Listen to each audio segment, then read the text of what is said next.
Well, moving forward. 1, 2, 3.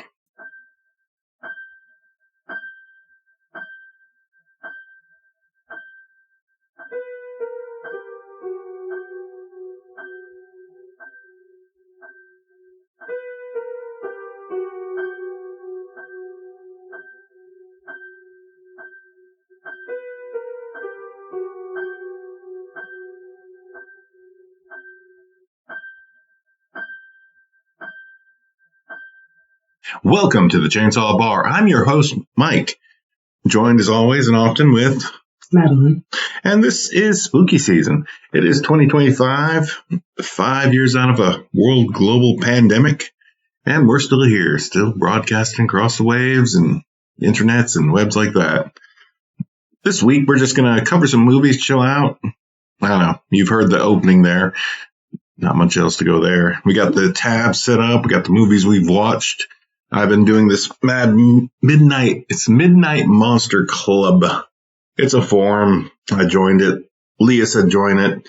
And I was like, I don't know about that. But then I joined it and I was like, all right.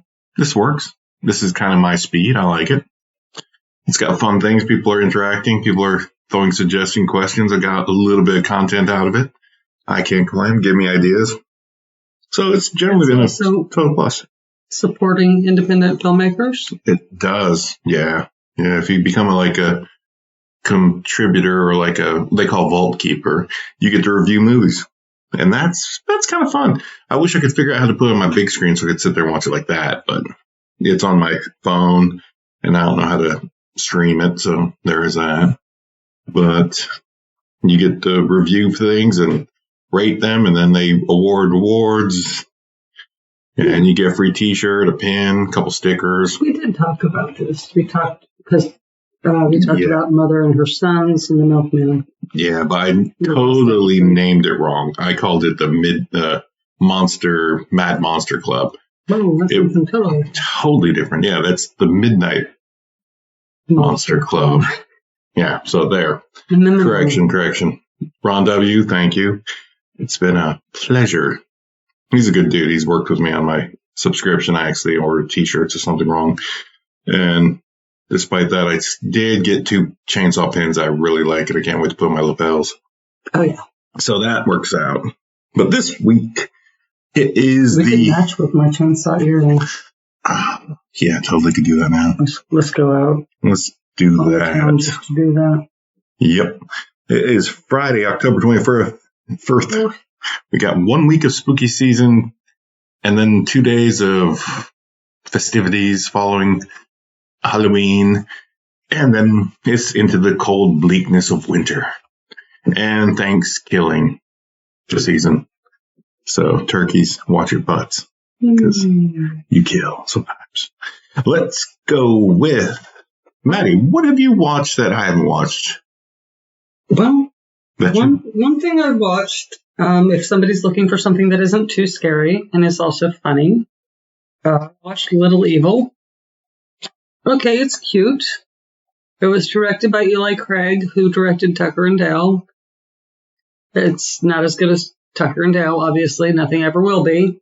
I mean, it's hard to reach that benchmark again, but it was fun. It starred Adam Scott, who y'all probably know from Parks and Recreation and other stuff. It also had a really, really good cast. I mean, they had Clancy Brown, they had Tyler Levine in it, Sally Field, and even Brad Williams. Oh, really? The comedian. Yeah. So real fun about a guy who starts to think that his stepson is the Antichrist. And fun. I'm not sure it's safe for kids fun. It is rated TV MA. Oh, yeah, that's not. But fun and not too scary. If you just want something kind of with a bit of levity and, a child that seems very, Damien from The Omen. But there's twists, though. I mean, it's pretty lighthearted. Who doesn't want that? In the long run, makes you think about what it means to be a parent and a step parent. Mm-hmm. Yeah, those are big deals in life. Oof. Yeah, they are. And this one treats it with some levity, unlike, The Exorcist, or, again, The Omen, or The Good Son, or The Bad Seed, any of those things. So it's just like very, very serious. Totally. So it's a different take on that. It's got Eli Craig's kind of signature to it of just lightening the mood, even though it shouldn't be. It shouldn't work. Wow. Okay. That sounds interesting. It was cute. I'm always down to see someone with Brad Williams doing some funny stuff, but yeah. Oh, Brad Williams is fucking hilarious in it. Can't wait for that then. Oh, wow, that's crazy. Okay, there you go. That's something I watched that you didn't. When I was just sitting at home one day, like, something that's not really going to scare me. That works then. But it's horror. Yeah, awesome. All right, what year was that one? Yeah, you said last year, but I think you're wrong. No, a modern hit. No, 2017. 2017? Older than I thought. A couple years, 3 years before the COVID. Not bad. Okay. All right, let's see. Let me jump to then the following in suit. Let's go back. Dang, has it been that long? Son of a bee. 2015. Let's jump back 2 years prior to that. Then we'll just move forward in time in recording. Let's talk about the A24, The Witch. The 2015 interesting classic, actually. That's kind of... I really thought you had already seen it. I thought you watched it when I watched it. No, you watched it and told me about it and said I need to watch it. And then you didn't. For 10 years. For a decade now. Yeah, whatever. Nah, probably for 9 years because it had to jump the shutter and something like that. But yeah, it's a 2015 folk horror written and directed by Robert Eggers. Everybody should know this, but yeah, if you don't know it, then you definitely should do it this spooky season because it's a banger of a weird, dark, old-timey feel. Yeah. It's just like, it's psychologically kind of twists you a little bit. It touches some spots, and I don't know what to make of that because, like, I didn't know how to feel about it because, like, it stars like Anya Taylor-Joy and her silly little eyes. It just freaked me out. Like, keep staring at her face. She doesn't have little eyes. She has big eyes. She has big, weird eyes. That reminds me of that cat picture with the cat. So, like, there's a cat. It's like if animals were whatever. I've seen the image. That one. Animals were famous people. Yep. But yeah, totally her. She got pretty eyes. She's a pretty gal, but like weird, strange looking. Well, in this, she plays, a teenager kind of coming of age. So there's some weird, sexual tension. Or like, not tension. It's the wrong word. Competitiveness that her mother feels toward her. Mm-hmm. Which really does happen to a lot of young women, unfortunately. That's fascinating. I didn't know that was a thing. Oh, yeah. No, I know a lot of girls whose mothers were very competitive with them when they became, like they realized, oh, men find my daughter attractive now. Yeah, that's just creepy. Yeah, and taking it out on the child, and then you're the devil. Yeah, that's the devil. It's always the devil. Or a witch. Or a witch in the woods. Or a witch in the woods. In this case, it could have been a witch in the woods. I don't know. I'm not going to spoil it terribly, although you've had a decade to watch it, much like myself. To watch it, y'all. But it does have a... There's a witch somewhere. That's what I like about that film. It's like, it reminds me, even though they're so totally different in like genre field, the George Romero movie, Season of the Witch. Just like, oh, something shocking is going to happen. Wait till you find out. And then the ending, you're like... Yeah. There's a word for it. Is it going to be a spoiler if I say it? There's a phrase. Yeah. It's been a decade. Come on. The whole thing with, like, genres where there's a female character who is kind of villainized, and it's called Good for Her. Yeah, that's actually the feeling you get at the end of Terry. You know, I mean, like, so many of these films, like, yeah, that's the funny thing. Like, also, like, on that Midnight Monster Club, there's the 31 days of Halloween bingo. So watch a movie and they've got a bunch of little things like whatever tombstones with things and themes on them. And for the particular bingo tombstone, I chose The Witch, and the tombstone was Good for Her.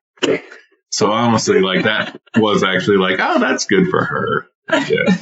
You know, making a deal with that things. Scene where they're praying over her brother is so freaking intense. Oh, that is creepy. That was so intense. Yeah, that entire really well done film. Yeah, it felt like freaking Ravaged or whatever that.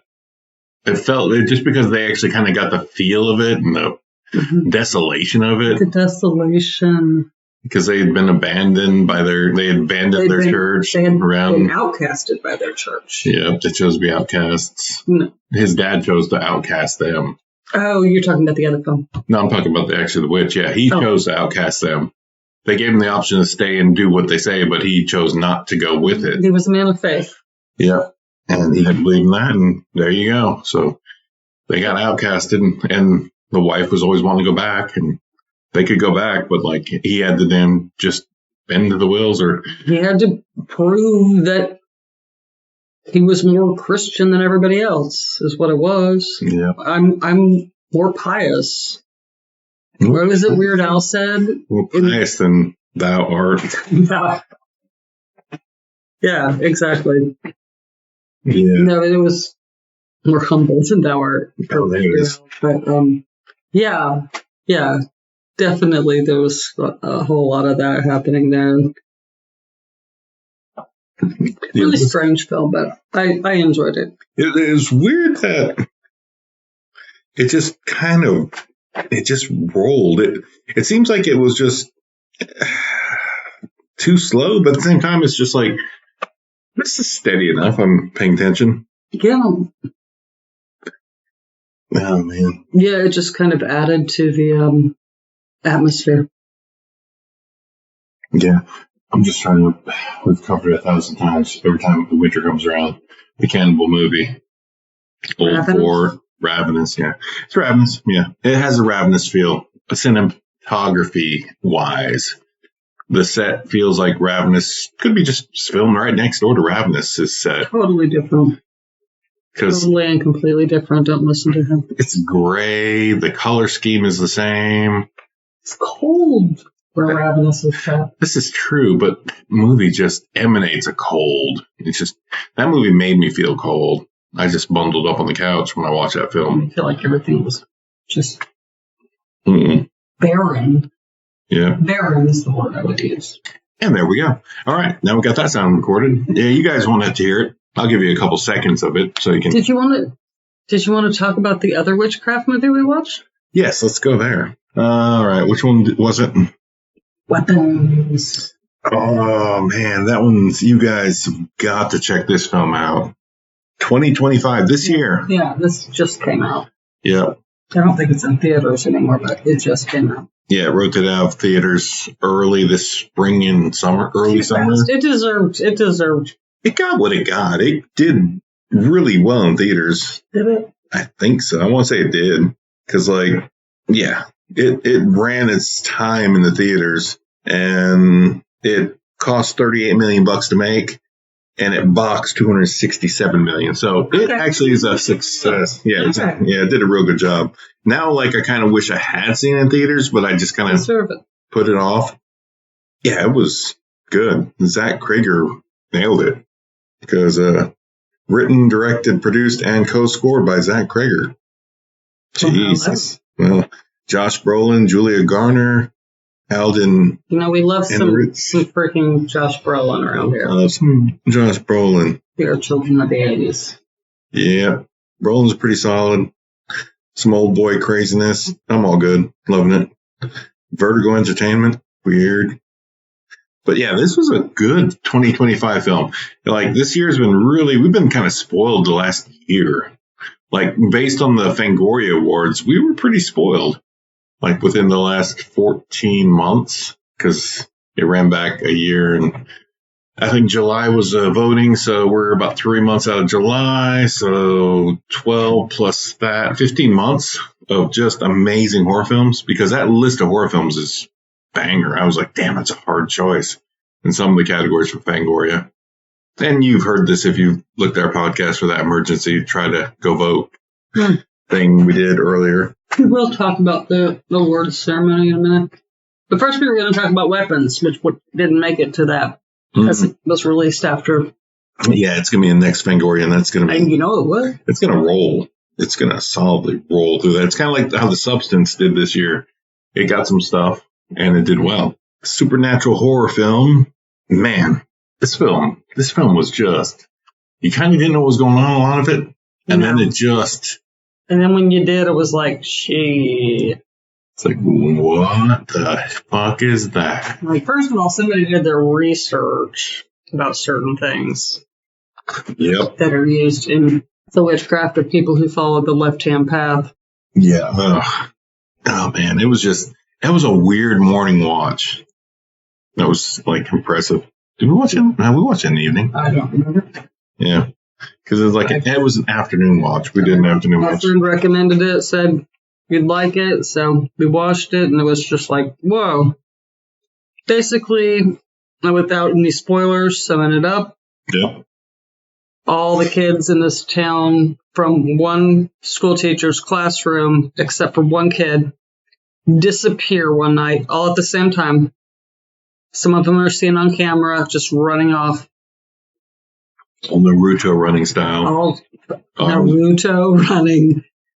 And so, of course, everybody in the town assumes that the teacher has something to do with it because it was her classroom.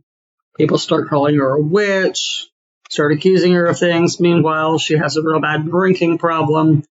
And she's kind of I'm not going to go into the rest of it. But then you find out what's really going on. And she wants to find out what's going on, but she is not supposed to be doing that. She's not supposed to be looking into it because she gets suspended from her job, of course. Really, really interesting stuff. They think she's a witch. There's definitely some witchy shit happening. Yeah, there's definitely some witchy shit underlying feel, but man, that fucking Benedict Wong scene, God, that was brutal. Entirely, like, he's the principal, and his scene is intense. Like, once you watch that, it's going to be really intense. It's, wow. It's pretty graphic, pretty brutal, and just gets epically creepy as it goes. Like, so brutal. And the whole thing is just, like, fucked up, man. Oh, yeah. And there's Justin Long was in it, I forgot. What did he do in that? Was he a love interest or something? I can't remember. Gary. Don't remember. Yeah. See, this is why we shouldn't go so long after watching the films before we review them. This is true. Gladys. She's such a good character. So good. Love her makeup. Love her hair. Love how she portrays herself. That word is Gladys. Gladys. Either way. It's pronounced Gladys. Yeah. She's a pretty fantastic character in this film. Chuckle. But yeah, well done. Real great performance by her. Man, there's a debate about certain characters. And like Aunt Gladys and Longlegs, who's creepier? Who's creepier? I mean, it's a hard fucking call, man. Yeah. Because or Longlegs. Oof, that's a hard choice. But I went just insofar as makeup goes, it's a hard choice. Yeah, no shit. If we wanted to make it something superficial. It's like Longlegs doesn't wear makeup as a character, but like, I don't know. Her makeup's pretty excessive, like kind of super exaggerated 50s, too bold. It reminded me of kind of Carol Kane's character in Office Killer. her makeup, where it was just like a crazy person's makeup. It was a crazy person's makeup. The rouge is too red and just too much. And Carol Kane had those eyebrows over her eyebrows, which I have actually seen crazy people in real life do this. They paint their eyebrows and they draw that. Draw their eyebrows, but don't bother to get rid of the other eyebrows. That's like a clown. That's an insane person, is what it is. Yep. 100%. 100%. But yeah, Aunt Gladys definitely gives you that kind of vibe with the makeup. Yeah, so yeah, you guys need to check this one out. Like, if it's 2025, you need to go watch this thing because I think it's streaming, and it's definitely streaming across the streams. But I don't know where it's streaming free-ish. It's not on Tubi yet, so tough luck there. But if you pay for one of the services, it's probably there, and definitely check it out. It's amazing. It is creepy. Loved it. I was impressed. Yes. That was really good. Clocking at 2 hours and 8 minutes. Pretty solid. Nice relaxed film.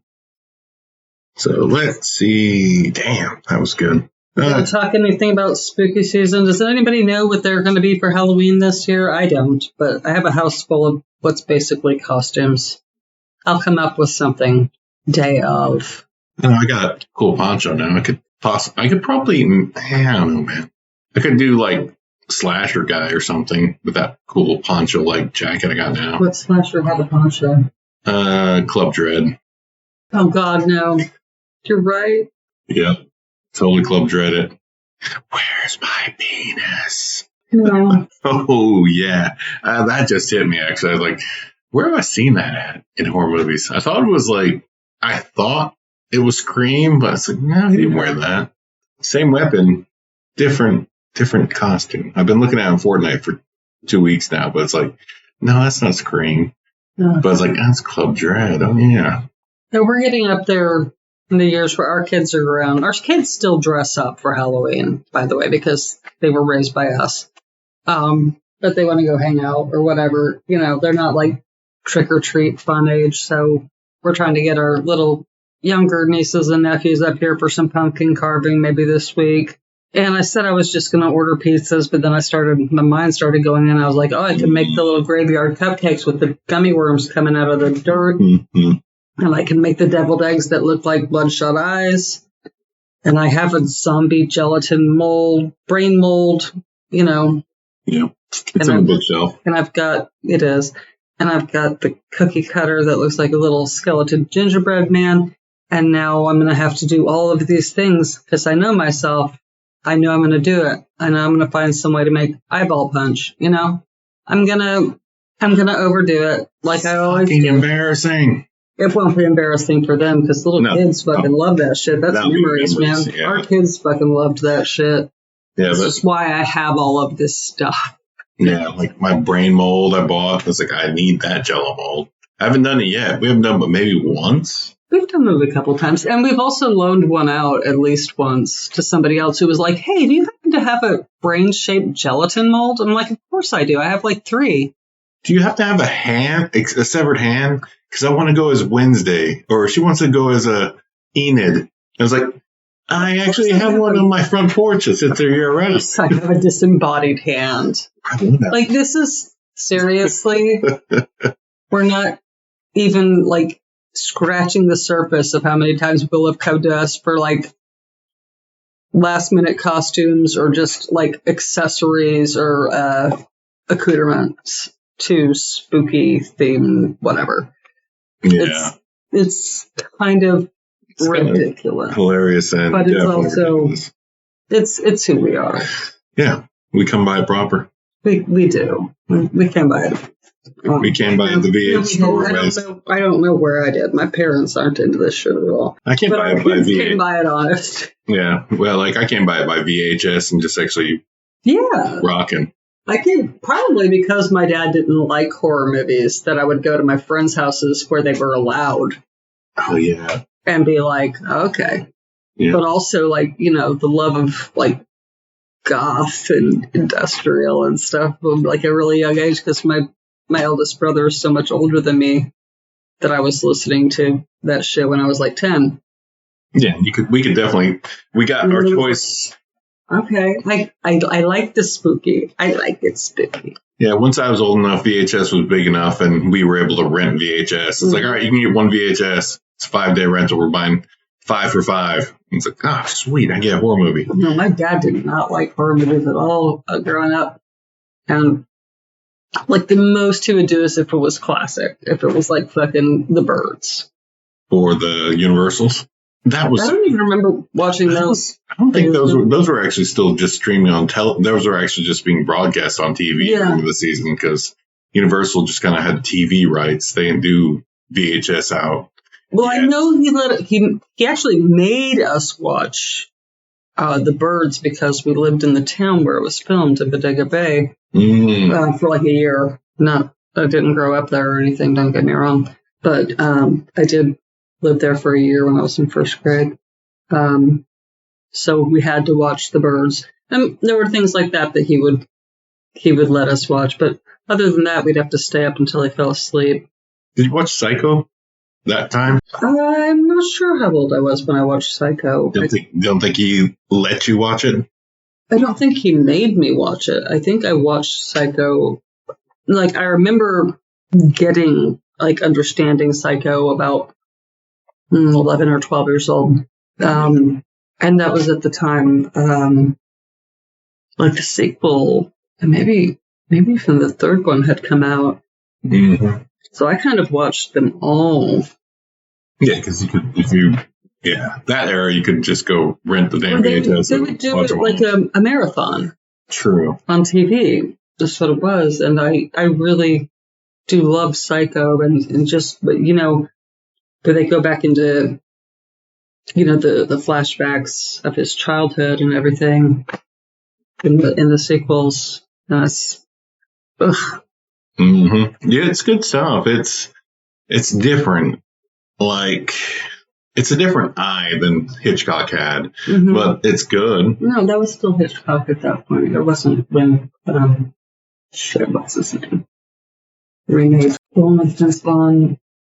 Oh, no. He directed that. No. Come on, no, he's famous. So famous. Yeah. James Gunn. No, I got nothing. Incorrect. Nope. Psycho. But, yeah, watching the early horror was fun, because, like I never watched Bad Moon, because that werewolf eyeball thing after watching, like, I don't know how the hell I watched them.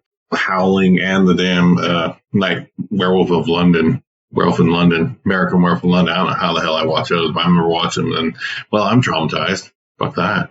I don't need a werewolf coming after me. Gus Van Sant. Yeah, like I said, he's famous. And I love Gus Van Sant, and I love Vince Vaughn, and I love Julianne Moore, and I never watched that version of Psycho because, I'm a purist. Also called a snob. I'll accept either term. Fair enough. But yeah, it's a good era for, catching a bunch of films. Like, you got, 5 weeks of video rentals, and each of those videos that you got to rent were just gems. It's just you look forward to them. It's just all right, you're off. We'll sit and watch it. And you sat down with the family, I'll just watch a horror movie or something. Maybe you did. I did, but we didn't. You watched The Birds together, apparently. Yeah, we did watch The Birds together. So it had to be a certain type. Did you ever watch a Vertigo or something like that? Any of the other Hitchcocky stuff with your dad? I watched it with my dad. But here's the weird thing is that he did let me and all my siblings, and I was 10 when this came out, he let us watch Twin Peaks. We could stay up and watch Twin Peaks because my dad knew all these David Lynch and Gus Van Sant people from the pub he hung out in Portland, where all these artsy people hung out. And I think I've said this before. I could stay up and watch Twin Peaks. Of all things, 10 years old. I had nightmares every night. I still have nightmares every night, but those were more Twin Peaks themed nightmares at that time. Totally inappropriate for children. Come on, man. Yeah, the themes are way. Child abuse, child sexual abuse, and I mean, it's not just the demons. It's the other stuff, man. That's fucked up. It's like affairs and human adult shit. I mean, even David Lynch said it's about child abuse. So, yeah, that was... Yeah, and the whole demonic side of it and everything else. Oh, yeah, I could watch that.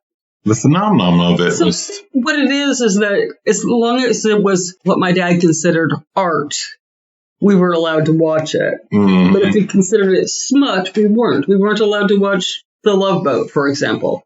Because that was smut. Smut! Yeah, I mean... Man, come on, Love Boat.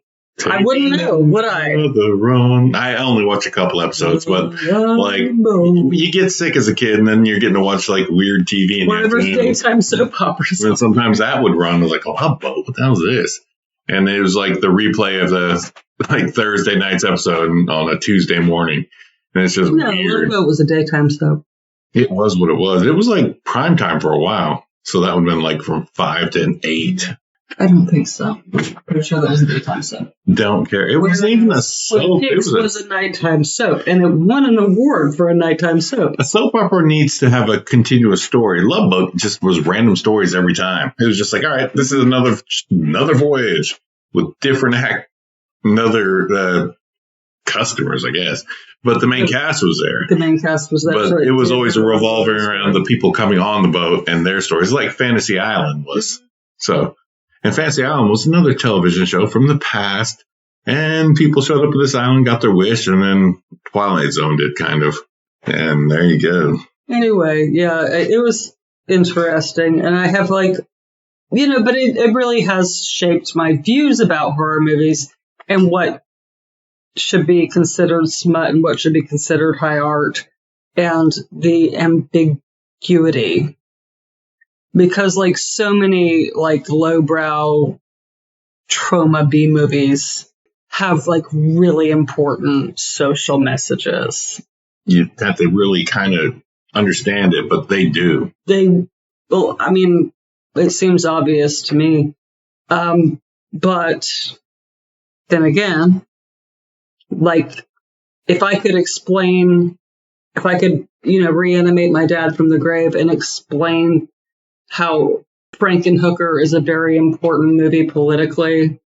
Yep. I think I could do that. And I have had these conversations with my mother, who also does not like horror movies. Has she seen Frankenhooker yet? She has not seen Frankenhooker. She did say she was considering watching Sinners. When I described that to her. But my mom, her views on horror movies, her favorite horror movie is probably Herzog's Nosferatu. Because, again, now you're calling me a snob. My parents are snobs. Mm-hmm. Again, it's high art, right? It's Herzog.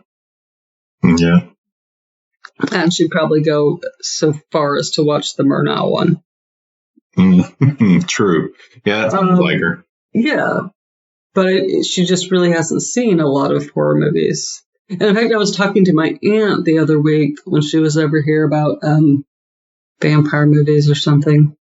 And the only one that she could think of that she really liked was The Hunger, but she couldn't remember the name of it. Oh, yeah. She was like, the one with Susan Sarandon? I was like, and frickin' Catherine Deneuve and frickin' David Bowie, that one? The Hunger? That Hunger? What? The Hunger? Yeah. She's like, yeah. And I was like, well, if you liked The Hunger, then you'd probably like The Addiction.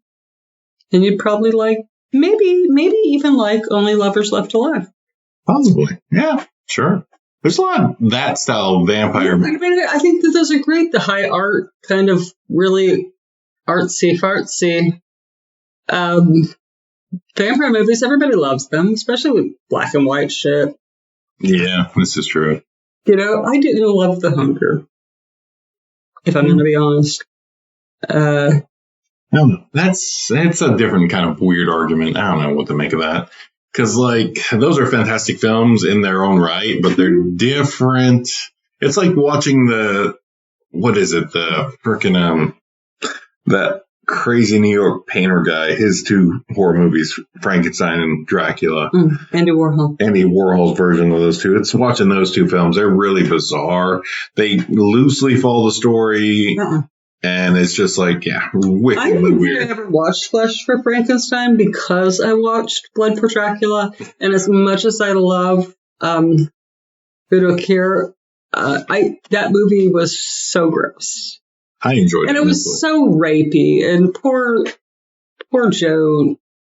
Yeah. Poor, Joe DeSal. I'm not going to say his name right. Poor Joe. Poor Joe. Like, just playing the rapey farmhand. Just there for eye candy. Can't act at all. No. He was gorgeous, everybody. He knew how to flex his muscles properly in the right light. So he knew how to flash out his body. So, what was that? But, yeah, that movie was totally bizarre, but it's totally an art film. It is an art film, but it's not high art. It's not highbrow. I'm sorry. No. Neither is Andy Warhol's art, when you think about it. It was all meant to be very, like, pop. I consider lowbrow art. It was meant to be provocative, and that's it. Like, and maybe with no reason. Like, why do you want a painting of a soup can? I'm not saying he wasn't a good artist. He was. I'm not saying he wasn't a good filmmaker. He was, but sometimes he just put somebody in there in a role for eye candy who wasn't a very good actor, who could have just been a model. Love you, little Joe. But also just like the whole rapiness of it. Yeah. And all the incest in it. That was weird and just bizarre. It was kind of gross. It was art. And that's why, well, I mean, it is art. And you do your art, and that's fine. Art is subjective. There you go. I mean, I've seen enough John Waters films to know where I draw a line. Yeah. Yeah. Holy shit. Truth. Man. And I know what my favorites are. It's going to be Serial Mom. Serial Mom for the win. Anybody thinks otherwise? Well, that's your opinion. It's hard. But yeah. Anyway. What? All right. So we're behind about 2.5 weeks now, 3 weeks maybe, because the Boulet Brothers Dracula Titans season 2 started October 7th. I've just been looking at it and thinking that was just like the last Titans. I didn't realize they just called it Titans season 2. I thought that was just, they didn't say season 2, it was just a Titans. And you were just complaining the other day that we didn't have a new season of Boulet. Titans. Yeah, we haven't had a new Boulet of anything. So I'm like, I just looked it up. I was like, when the heck is that going to start? And apparently it started 7/14, almost like 3 weeks ago, on the 7th of October. And I've just been missing it. So now I'm really mad. Now I'm really stoked because now I'm like 3 episodes back and I get to catch up. I can binge that, baby. Hell yeah. It's on Shudder, AMC Plus, whatever. But yes, all right. Cannot wait. I did not know that image was the new image and not the old image. Damn it, Boulets. You need to put a big thing there instead of just Boulets Titans. Because it's like, you see that, it's like, oh, is that the other one? That was, yeah, we just had Titans. And it was just Titans. And it's like, Titans was the first one. Yeah. Why would you have another Titans without saying, oh, it's round 2 or something? I don't know. All right, so we're way behind. 3 episodes probably. Cannot wait. The spooky season just got better. Because I've been waiting for it on Shudder, and it's like, all right, when's it going to start? When's it going to start? Come on, it's October.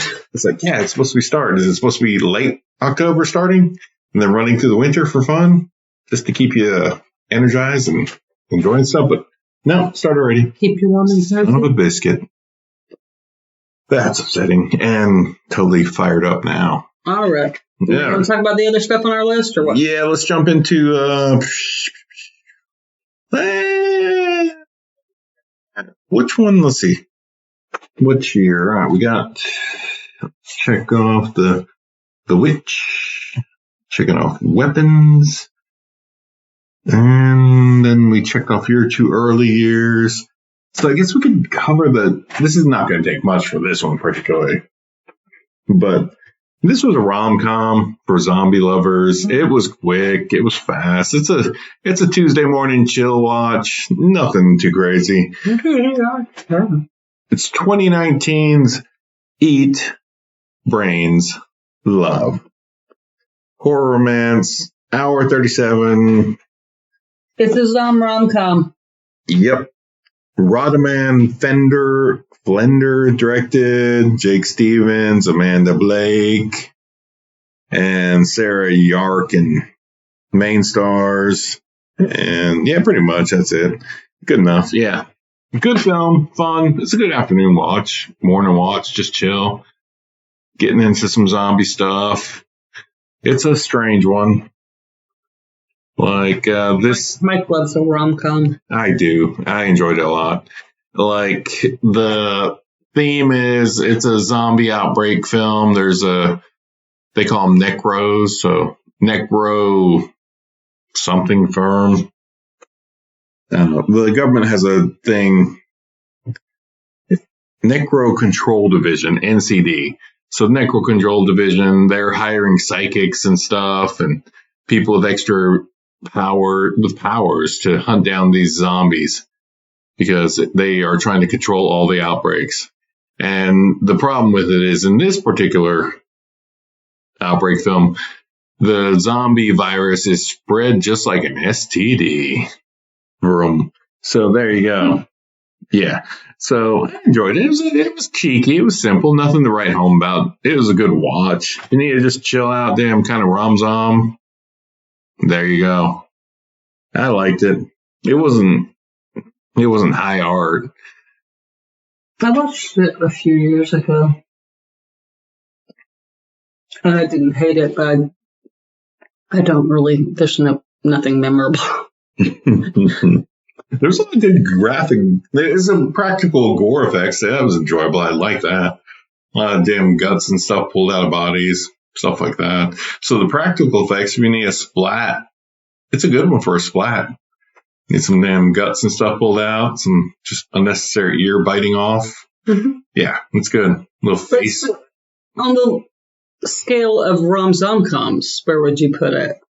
As Rom-Zom-Coms? As Rom-Zom-Coms go, I mean, is there anything better than Fido?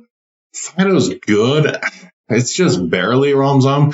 It feels like it feels more like a 50s damn throwback. Rom-Zom. Yeah, it feels like a 50s throwback. But it is a 50s throwback. Or 60s. 50s.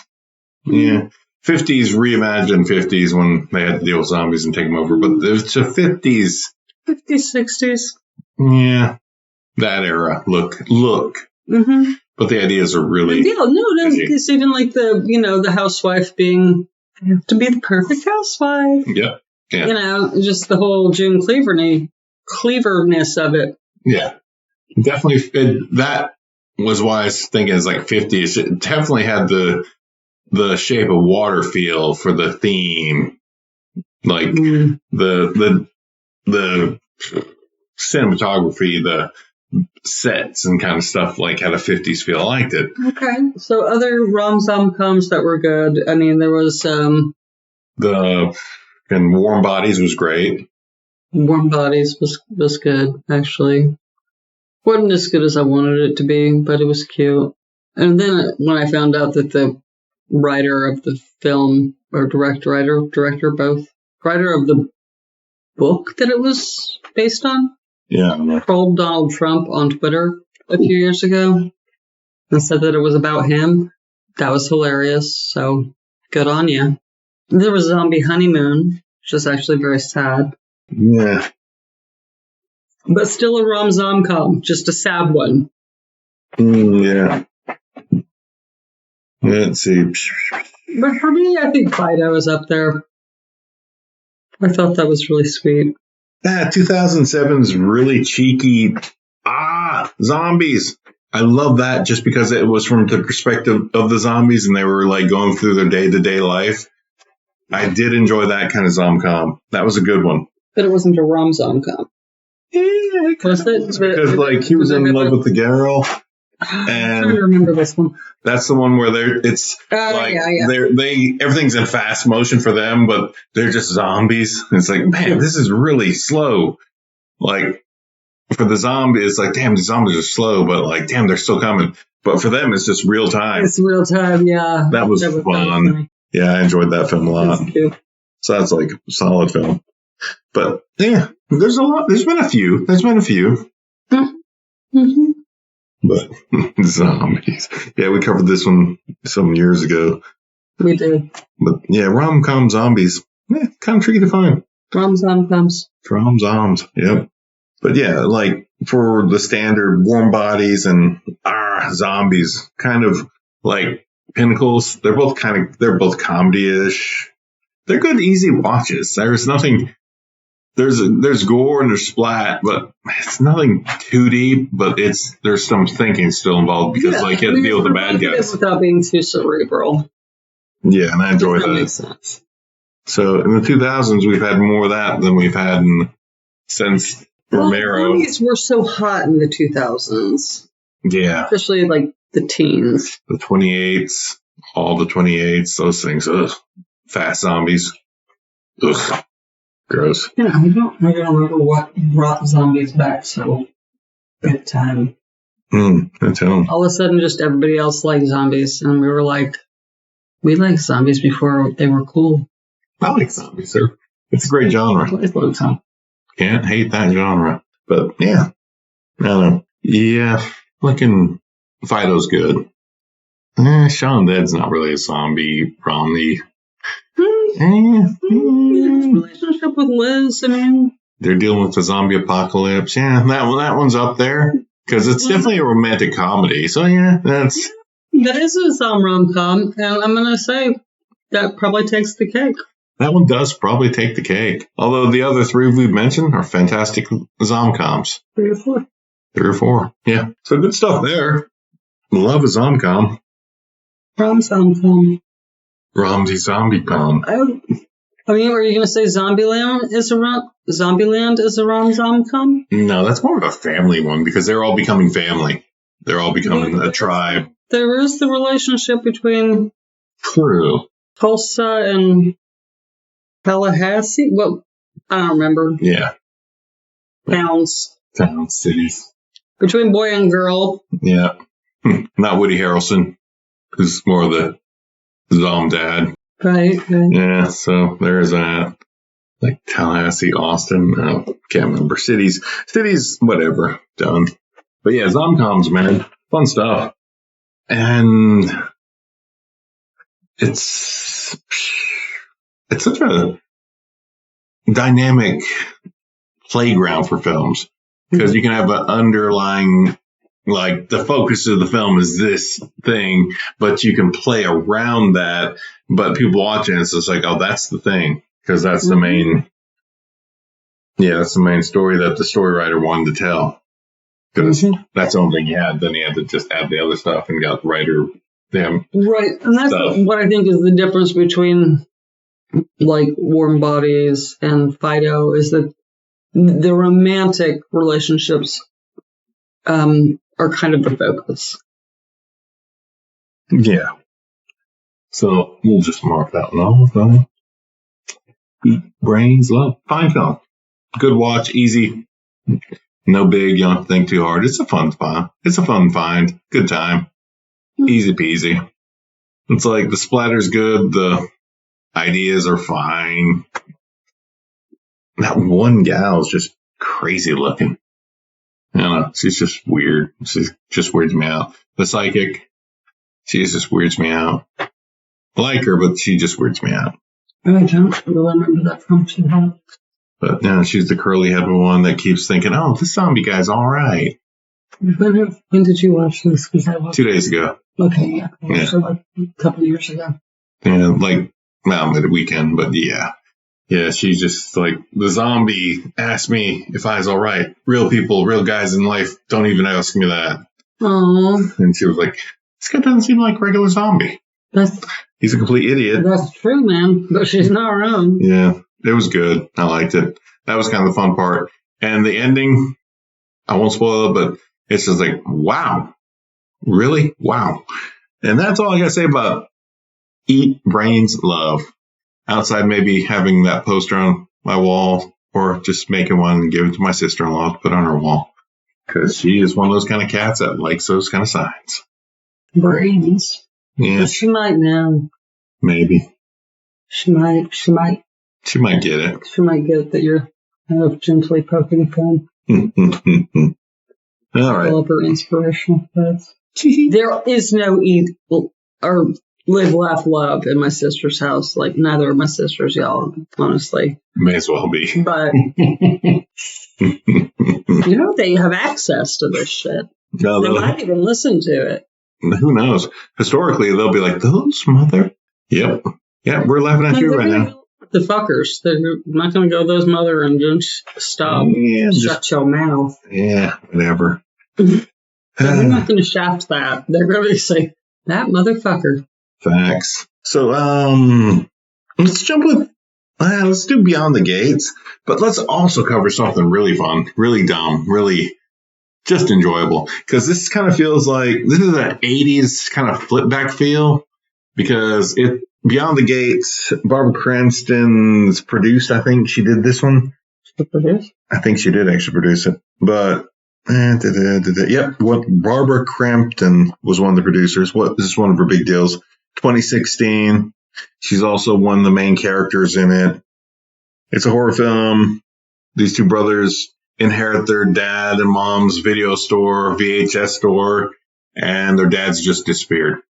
No telling where he went. He just disappeared one day, and then they have to deal with the fact that now his video store is abandoned, and his mom doesn't want anything to do with it, or she passed away. Can't remember. But anyway, they find a demonic-ish, otherworldly video board game from the era where you get a VHS and have a board game night, and you'd have to fast forward certain bits and then play that bit on the VHS. It was a really niche board game time, but this one's Beyond the Gates. 2016, Jackson Stewart, and pretty much just Barbara Crampton, and then just all the regular people that played in it. Good thing. Great story, fun, simple. It's also just a cheesy, just relaxed watch. But throwing that side of the story out of the way, like earlier this month, we went and watched Vision Video with Goth Daddy, apparently. So fun. If you guys don't know what that is, I'm going to note that. But yeah, so we went and watched Vision Video. So I thought Beyond the Gates was a fucking version of From Beyond, but I guess I'm wrong. Yeah, it's different. That's what I thought. Then I was like, wait, this is different. Okay. But yeah, for those of y'all that don't know what that is, Goth Daddy recently just wrapped up his world tour. So I don't know. Whatever he's doing. Vision Video recently wrapped up their tour. And they might not tour again as Vision Video, is the thing. Yeah, they're a goth rock post-punk band. They're also very pro-queer and anti-fascist. Very. Nobody loves it. And it's the good kind of 80s goth that you grew up with. Sounds like kind of the Cure, Joy Division, the Smiths, that kind of fun stuff. Yeah. It's super fun concert, though. Sorry, nobody else is ever going to get to see them ever. Yeah. So good. Yeah, they did the last show on this. Wait, wasn't? I think they did another show down in Athens, or their kind of final show. Yeah. Which is where they're from. Super fun, but thank you again to the Fangoria Chainsaw Awards for introducing us to that band, who are literally from a skip, hop, and jump away from where we live. Totally. But we had never heard of them or seen them. Yeah, they are. Athens is just a few hours away from us. Yeah, it's just north of Atlanta, between us and them. It's like a 4-hour drive. Because it kind of goes in and left. But yeah, it was really, and it is an intense thing because he's an ex-vet, military vet, so he's kind of bringing that angle into it. He's like a firefighter, lead singer. EMT, I think. EMT, yeah.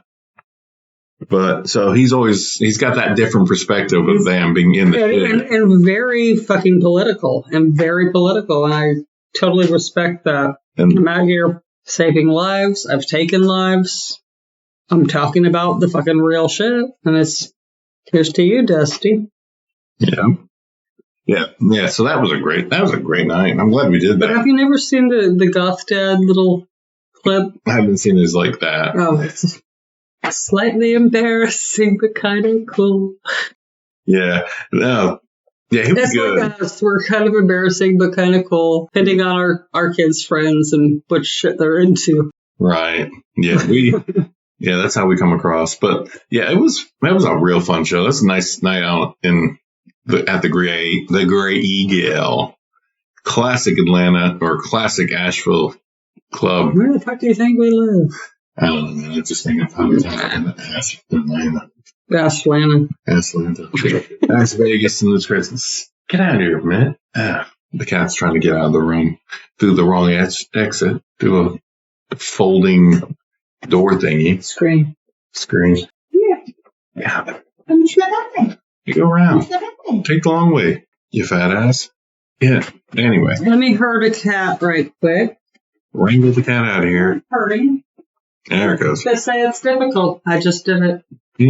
It's just a cat, not cats. I bet I could have done it if all three were in here. Yeah. Vision Video. Anyway. They put on a fantastic show. Their opening band, Treasure, was really, really good. Real rocking. Really good. It kind of reminded me almost of like Stone 588, but not quite as dramatic in 90s goth. If anybody ever listened to Stone 588, you'd have to be like deep goth to listen to that. I'm sorry I even made the reference. Question marks over my head are visible. Just okay. Bright red, just blinking. Yeah, but yeah, I didn't do that. Anyway, yeah, they were fun. That was fun. Yeah, very political, very goth, very punk, very in the moment of what we're actually experiencing here in the U.S. of A. Yes. At this time frame. Yes, and not backing down. Yeah. And not backing down from being political. Like, oh, you should stick to your music. Look, y'all, art has always been political. Art is political. Yep. If you're not using your art for a platform, I don't know what to tell you. Yeah, if you're not trying to influence and improve the world, you're not really doing much at all. You're choosing the side of the oppressor. You're just trying to make money. You're just trying to get by. But like, you should be trying to strive to improve the world that you're living in and leave it better than just make music and make a living. Because art's for improving the world, I feel. But that's just the associates of the fine arts I've got. Telling me that. I'm going to tell you what. I think that's what inspires art is, our experience in society. And if you're going to be inspired, let's make it, but double down. Just double down on it, man. Yeah. But yeah, it was a great show. The light show was fun. The band was totally into it. Sounded amazing. And it definitely had like an 80s vibe. They did some 80s covers, goth bands, classic goth covers. Joy Division. Yeah, fun. Very in the feel of this, that movie, Beyond the Gates. Very that feel. And it's all right. It's a good film. Check it out. Have to watch Beyond the Gates. Yeah, it's a good film. I liked it. It's a chilling morning. You just have to sit on the couch, sick or something. Pop it on, relax. It's a good time. Mm-hmm. All right. Oh, that locks those two out. Let's see what else we got now. I love Barbara. Yeah. Her performance at the Fangoria Awards this year is pretty fun. It's so fun. Yeah, we watched the Fangoria Awards. We already said that. But, yeah, let's do a little brief segment on it. Why not? Because we haven't talked about it, but because y'all heard our predictions and we said Sinners was going to fucking mop the floor with everybody else's ass, and we were right. I think they took home like 4 different awards. Oh, right? Man, yeah. 4 or 5. Easily, yeah. They kind of just... Easily. Because it is that fucking good. And if you haven't seen it and you don't buy the hype, it actually is a really fantastic film. Like from the soundtrack to the history to the cinematography to the actual performances, like and all of the psychological stuff in it and all of the it's an important film.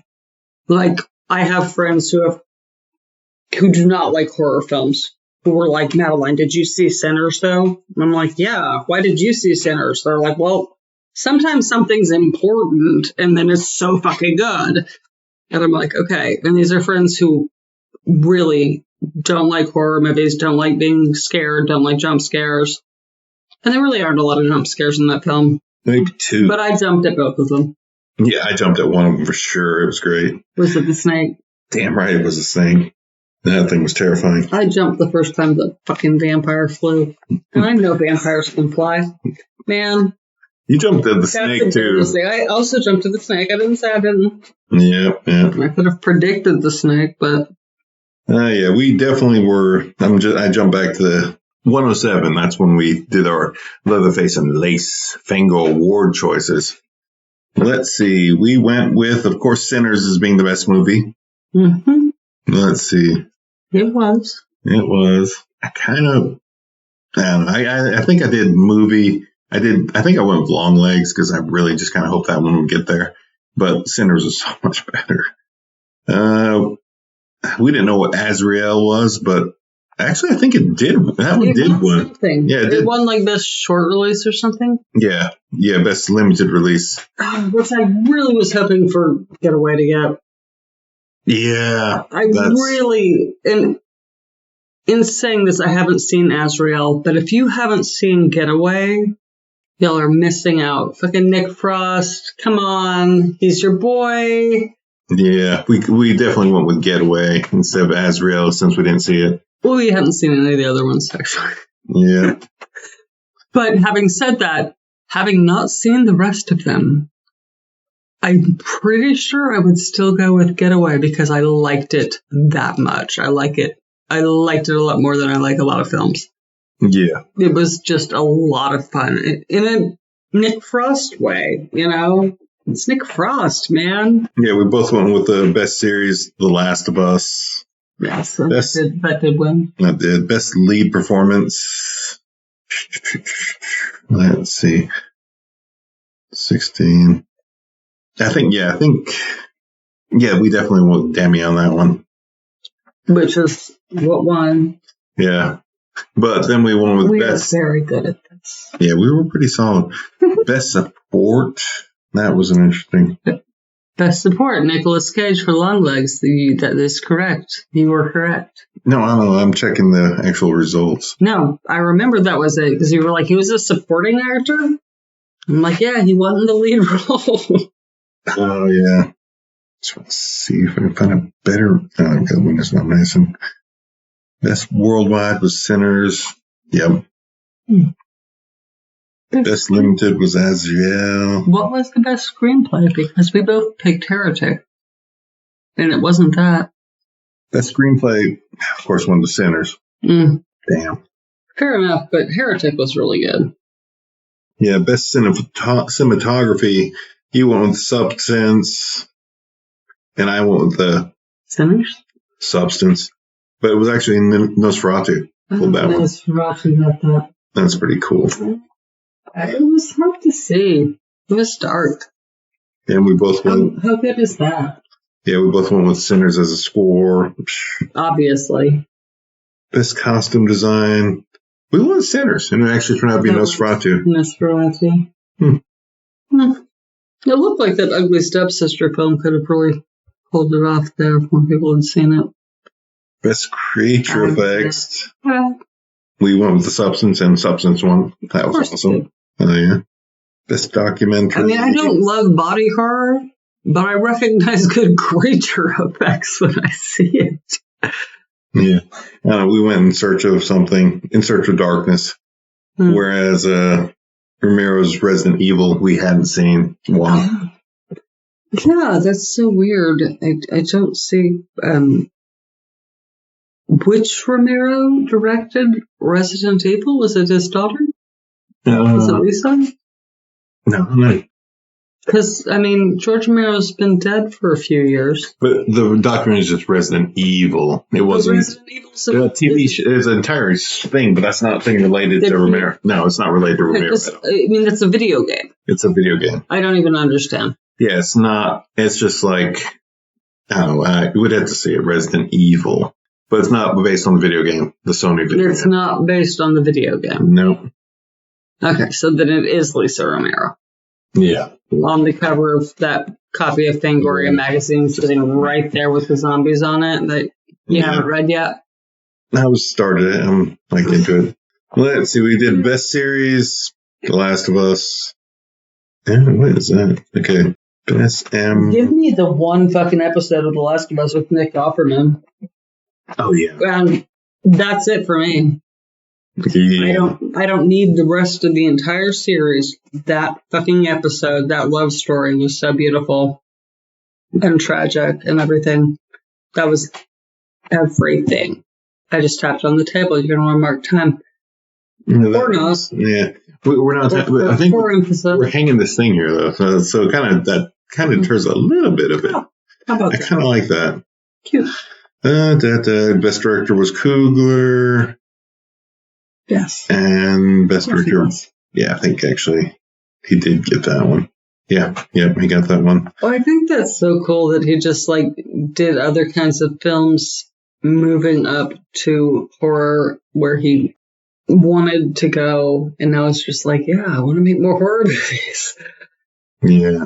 But in horror, or in film and in directing in Hollywood, you don't necessarily get assigned the things that are your favorite things. Best lead performance, you went with Michael B. Jordan, and I with Demi. And Demi won. So that's cool. Yeah. Sure, she couldn't play two of herself. And W? Oh, and in the best support, you went with Wumi Musaka. I know I did. That was a great performance. And she didn't get it. But, dang, that was a really hard little list there. That was great. Because Margaret Qualley from Substance was in it. Skarsgård as the Nosferatu was Count. And, jeez. And he won? We actually, no, fucking Cage got it for long ways. But, the list of the people that were supporting is Ralph Fiennes for 20 years. Not best one, but, yeah. But, yeah, that was... Did you pronounce his name Fiennes and not Pianist? I think it's Fiennes. Well, that's how they pronounced it, but I've never pronounced it that way. Yeah, but... Nor have I ever called him Ralph. I've always called him Ray for whatever reason. Whatever reason. It's spelled Ralph. I know that. I just don't think that's the way he pronounces it. Yeah. And we were pretty solid where we went. We were pretty close. I went with Popeye, I think. Yeah. Best public domain resurrection. We hadn't seen him, but I went with Popeye the Slayer Man just because. Mm-hmm. I think I was just guessing.